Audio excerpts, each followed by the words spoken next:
আসসালামু আলাইকুম বন্ধুরা, কেমন আছেন? খেলা দেখি শেষ করলাম মাত্র।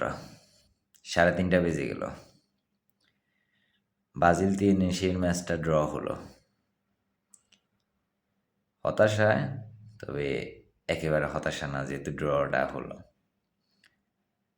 ব্রাজিলের আরও উন্নতি করার অনেক জায়গা আছে।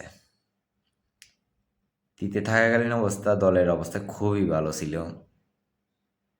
তিতে মন কষাকষি রাগারাগিতে তিতে চলে গেল। এরপর থেকে আর ব্রাজিলে খেলা মন মতো পাইও নাই, দেখাও হয় না, ইচ্ছেও করে নাই। কিন্তু আঞ্চলতে আসার পর থেকে খেলার সৌন্দর্যটা আস্তে আস্তে বাড়তেছে। ইনশাল্লাহ বিশ্বকাপে ভালো কিছু হবে। বছরের শেষ খেলা, এটা ইন্টারন্যাশনাল। দেখলাম, খারাপ না, ভালোই লাগছে। বিশেষ করে ইস্তেফাও ছেলেটার কথা বলতে হবে। ছেলেটা প্ল্যানটিটাও সুন্দরভাবে নিল। লাস্টে যে একটা শট করলো, একটুর জন্য বারের সাথে লেগে বাইরে চলে গেলে একটুর জন্য উইনিং গোল হয়ে যেত।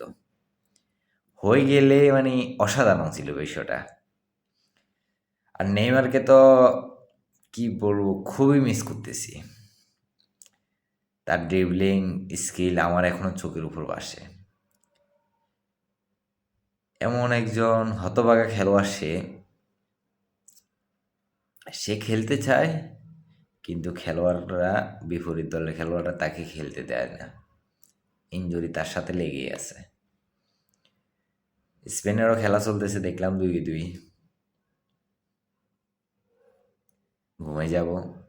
বেলজিয়ামের খেলা দেখলাম, দেখি যে 7টা গোল দিছে তারা। গোলের বন্যায় বয়ে দিছে।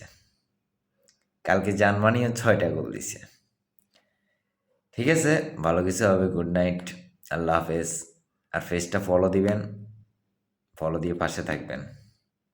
লাইক কমেন্ট শেয়ার দিবেন। নতুন পেজ, আপনারা সহযোগিতা করবেন।